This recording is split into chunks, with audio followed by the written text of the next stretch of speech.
the competitive exams that you faced after 12th and after graduation. A lot of teachers would have taught you, some may have impressed you, some may have disappointed you. Talk about them. Who is your favorite teacher and why do you think he or she is your favorite teacher or the teacher who impressed you the most? I prepared for two competitive exams, one being the UGC NET, which I qualified as an assistant professor, and the second being UPSC CDS, which I have qualified, and now I'm here facing the interview. You would be thinking of certain alternate career options. What are these? And did you experience any difficulty in financing your education till date? These are 8 questions. You will start with your marks. If you forget a question, you can always ask me. Just feel relaxed. Yes, sir. Okay. It has been defense, and it will continue to remain defense as long as my age permits.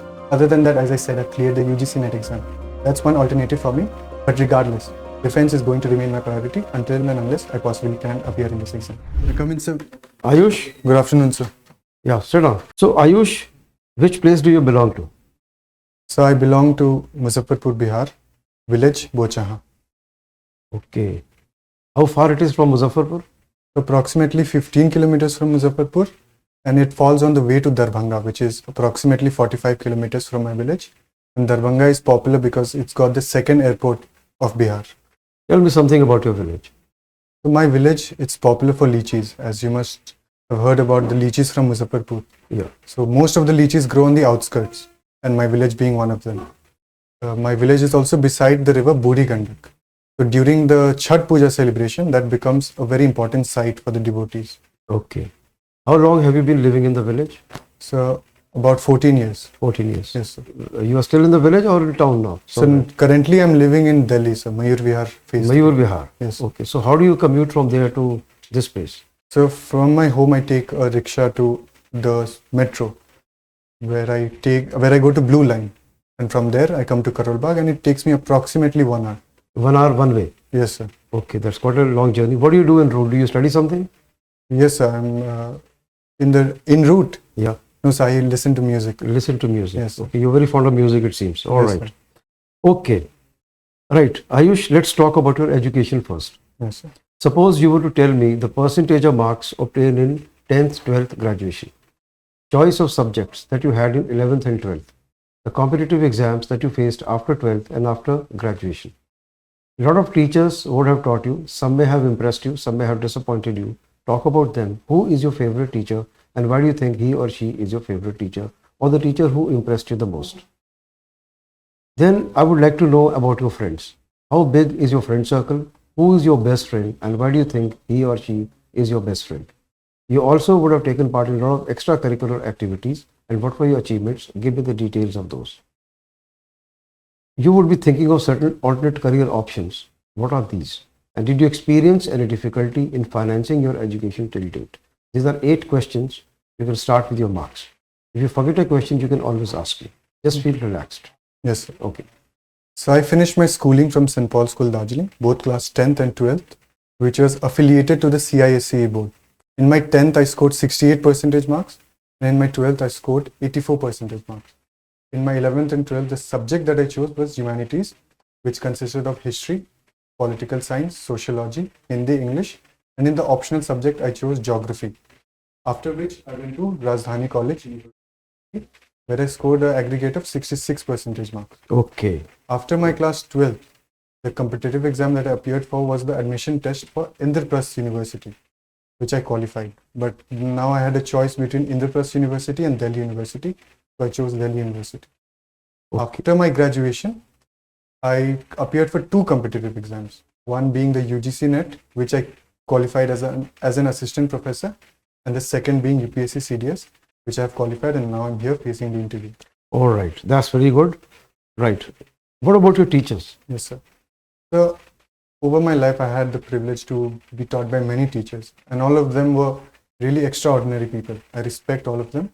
But the one that's impressed me the most is Mr. David Cecil.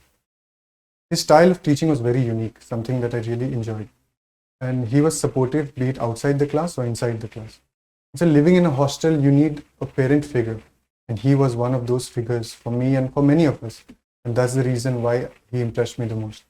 About disappointments, no teacher has disappointed me.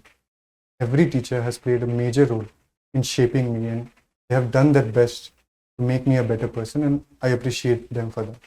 Okay. So my friends, I have a very huge friend circle. I like to make friends wherever I go. The one that's closest to me is Tenzing Topden.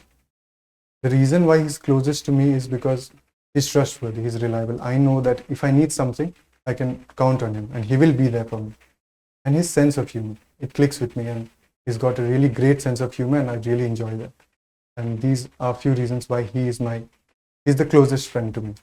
How do you think he is reliable? So if I need a help, if I need someone to talk to, I know that I can call him and he will respond back and he will help me in whatever way he possibly can. Okay. So, what about your extracurricular activities? Yes. So, I have taken part in extracurricular activities from my very childhood. Since class 7, I have been taking part in stage plays. I even represented my school in a drama competition. Since class 8, I have been taking part in debates, and I take part in debates even today. I have many achievements in that field, such as first place in College of Vocational Studies, first place Motilal Nehru College TEDx 3.0, first place Lady Irwin College, and many other. And I have other achievements such as special mentions and second place in Mata Sundari College, in ADGIPS, in Akhilesh Das Gupta College, in Rajdhani College, and so many other colleges and events. I also have second place in a national level debate competition known as Triple Ds. Other than that, I have anchored many events. When I was in class 8, I remember anchoring the house concert. In class 11, I anchored the Teachers' Day event. And when I came to college, I anchored total of 5 events. 2 being for the history department, 2 being for the debating society, and 1 for the equal opportunity cell that provided opportunities for those that are disabled. You've done really well in your extracurricular activities, and also I see that you got very good marks in your school, 84%. Yes. That's really good one. And you would be thinking of certain alternative careers, Yes. career options as well. What are these? So my priority has been defense, and it will continue to remain defense as long as my age permits. Other than that, as I said, I've cleared the UGC NET exam. That's one alternative for me. But regardless, defense is going to remain my priority until and unless I possibly can appear in this exam. Okay, so that's really wonderful. You had very good educational record. Now let's talk about your family. Say something about your father, your mother, your siblings, giving the details of their education, occupation, income per month. How do you spend your family time together? What do you do in your family time? And how do you help your people, your family at home? So what is your personal participation in that? You also would be getting some pocket money. How much is that? And how do you spend your pocket money? I'm sure you would be having some neighborhood friends. How do you spend time with the neighborhood friends? In case there is any difficulty or a problem, who do you like to speak to in the family first? So my family, my father, he is educated till class 12. He's a farmer. He's a very progressive man and a determined man. If he makes up his mind to get a work done, he will get it done. My mother, on the other hand, is educated till class 10th. She too is a farmer, and she is a progressive woman, a very compassionate woman. Collectively, they have an income that is approximately 60,000 a month. While my sister, she is doing her PhD in forensic science from MIT University. My brother has completed his BTech and is currently working as a senior executive in Indigo, and he has a salary of approximately 65,000 per month. Okay. So then Family time. I spend time with my family. We have made it a point that we'll have dinner together every day. Other than that, we celebrate festivals together. We go out for movies together. But more than movies, we visit temples. Like if it's a big day, for example, New Year, we go to the temple every morning on big days. Then, being from Bihar, Chhath Puja is a very important festival for all of us. We have made it a point that as a family, we will spend that week of Chhath Puja together in our village and celebrate it together, share our experiences, catch up with each other, if in case there is anything that's left behind. How is your day on Chhath Puja? What do you do that day? So, sir, Chhath Puja, we have to wake up very early because there are 2 pujas that happen on the same day. So we wake up at about 1 in the morning. We prepare all the prasads and all the diyas and everything, and we go to the ghat. So you need a water body where the mothers take a dip and make their offerings to the sun god. So we make all the preparations for that. Me, my brother, my sister, my dad, my father, we all together go and make the preparations. After we are done offering the first prayer, we again come back home, get the other prasads, other materials that are needed to actually carry out the main puja when the sun rises. And so our night is busy in making the preparations, and so we are naturally sleepy in the daytime. So we are sleeping in the daytime after we have had our meals. So it's totally opposite day. At the night we are awake, and in the daytime we are asleep. So if you are in Delhi or some other place during Chhat Puja, do you travel back to your place to celebrate together? Yes, sir. We as a family have made it a point that Chhat Puja we will never miss. We'll always celebrate it together. And I travel every year back to my village. So that brings me to another question about your family, you helping the family. Yes. What do you do for them? So if there is anything to fetch, for example, if I have to get the milk or if some groceries are needed, I go and do that. Also, if there is any heavy lifting to be done, let's say the sofa or the bed or any other heavy lifting, me and my brother, we together help in that. So recently, my mom and dad have bought smartphones, but they're not aware of how to use it. So I help them with that. I taught my mother how to use Google Assistant to actually get results just by voice command. That's one of my contributions as well. Okay. Right. So are you getting pocket money? No, sir, there is no system of pocket money. So how do you manage your day-to-day expenses?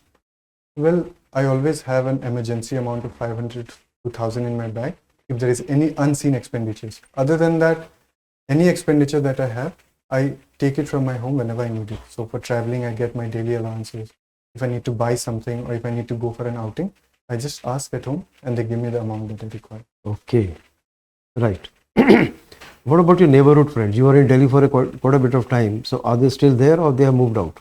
And if they are there, how do you spend your time with them? So my neighborhood friends are still there at home. And whenever I go back, we play cricket, we play kabaddi, and any other sports such as Zanjeer. We love playing Zanjeer. It's a chain game where we make human chains to catch each other. Other than that, if we have money on us, we go out, we buy some snacks, we talk about our experiences, catch up on our lives, and we spend good time together whenever we meet up. Okay. Suppose you have a personal difficulty. Who would you like to speak to in the family first? It depends on the difficulty. Okay. So if Say you're feeling a little unwell so for that, I would go to my mother. and you need some finances, some money, some fees to be paid. So for that, I'll go to my father. Okay. And if I have any personal difficulties or I need career advice, I'll go to my brother or sister for that because they're more experienced. So you go to different people for different kind of issues and problems. Yes. Or difficulties. Yes. Okay. You're equally close to all of them or there is some difference? Equally close to all of them. Okay. Right. So let's talk about your hobbies, interests and games to see as to how you spend your spare time. What are your hobbies and interests? My hobby is cooking.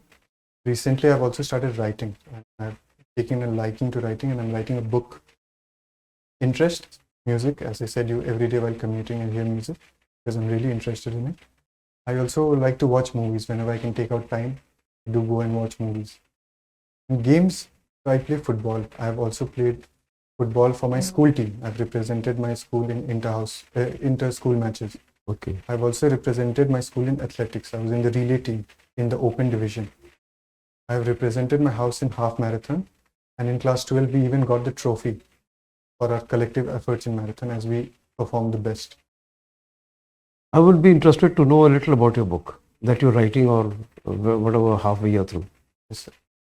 So my book it's a story about a prince who actually is about to get a kingdom that's prosperous, that's stable, but it is slowly pushed to the brink of collapse. And before he could sit on the throne, the kingdom is actually snatched away from his hand.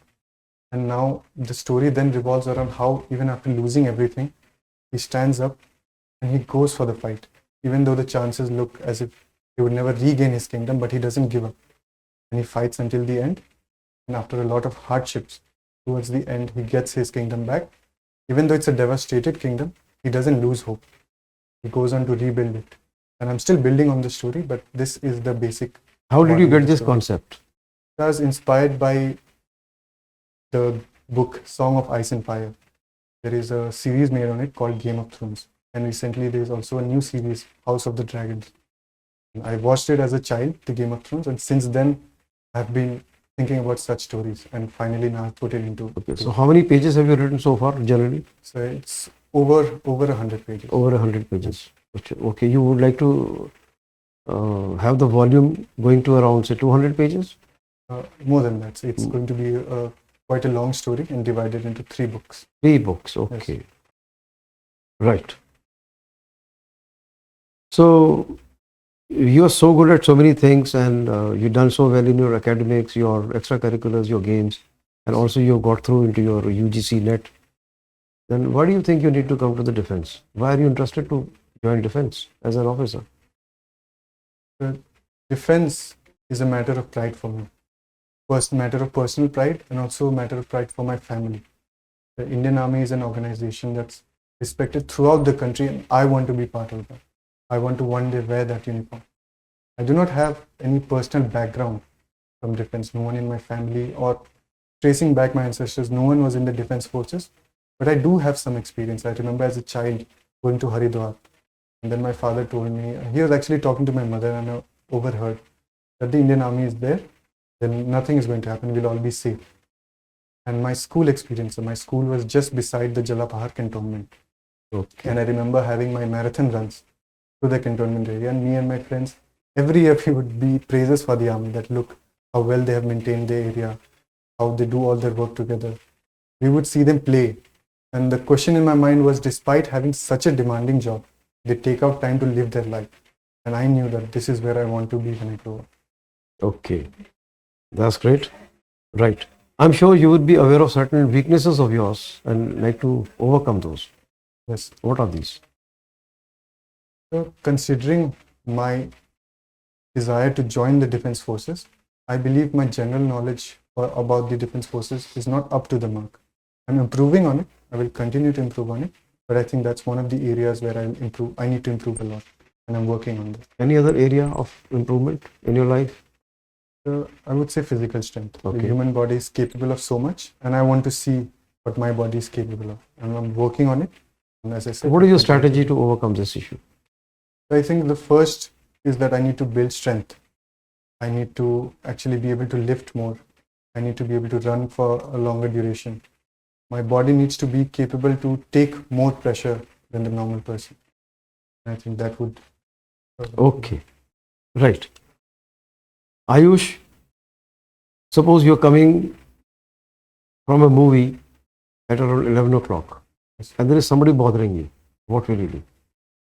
So first of all, I would like to ask the person to stop whatever they are doing. And if the He's situation, all by himself, just single child, one child. my first response would be ask him or her to stop whatever they are doing. If they do not listen, and if the situation escalates, then I think the best thing for me to do would be defend myself, overpower the person, and move from there once the matter has been resolved. Right. Recently, a lot of events have been taking place since the time the president has taken over in USA, Donald Trump, Mr. Donald Trump. One of the things is migrants that is bothering him. That is on top of his agenda.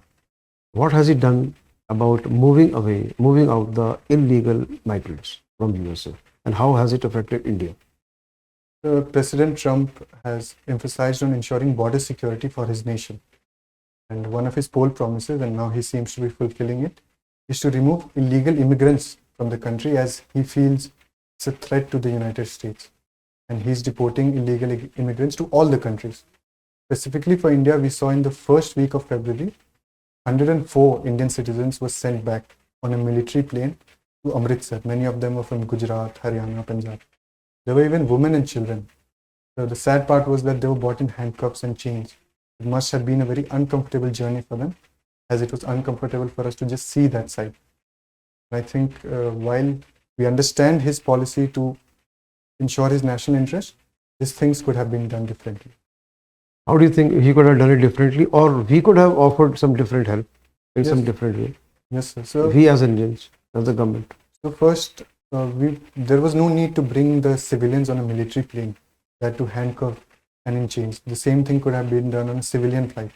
And if not the government of USA, the government of India would have surely agreed to bring back their citizens with respect and dignity. Sending their planes? Yes, our own planes? Yes, sir. Okay. Bringing them back with dignity. All right. Recently, we have seen that names have been changed, and most recent was Fort William in Calcutta. Yes, sir. The name has been changed. Changed to what and why? So Fort William's name has been changed to Vijayadurg. This comes in the larger project of the Indian government to Indianize and to do away with the colonial culture. That is why there is a change in name of the Fort William to Vijayadurg. I'm sure you would have read it in the papers that begging in Bhopal has been prohibited. Yes. Orders have been passed. Yes. So why has this been done? And is there any other city in which it's been passed in such a manner? Yes, sir. Bhopal's model has been inspired somewhat by Indore. Indore too has put a ban on begging. We even saw a case recently where a man was booked under relevant sections for offering 10 rupees to a beggar outside a temple. So the government seems serious to actually do away with the problem of begging. This is to rid the streets of beggars. But the government has taken positive steps in that direction. The government has opened shelters for them where they would get food, healthcare, and we would be making better use of our people than to leave them on the street begging. I think it's a very positive step, and the government is doing the right thing. Okay. While you are improving your knowledge on military aspect, would you remember the name of the Chief of the Army Staff? Yes, sir. What's the name? Chief of the Army Staff is General Upendra Dwivedi. Okay. Right. And how many commands is Army organized into? The Northern Command. So the Army has many commands. The beginning with the Northern Command. Then we have the Western Command. Then the Central Command. After which we have the Eastern Command, the Southwestern Command, and the Southern Command. Do you know the locations? Yes. The headquarters? Yes, I do. What are these? So the Northern Command is located in Udhampur, Jammu and Kashmir. The Western Command is located in Chandi Mandir. The Central Command is located in Lucknow. The Eastern Command, on the other hand, is located in Kolkata, while the Southern Command is located in Pune, and the Southwestern Command is located in Jaipur. Oh, that's really good. You say you have a little problem with the military knowledge, but you know quite a bit as it seems now. But I'm sure you will continue to improve on that. Yes. Right. Well, Ayush, I have asked you so many questions. Would you like to ask any questions from me? No, sir. Okay, right. Thank you so much, Ayush. You've done so well and hope to see you as an officer. Well done. Thank you.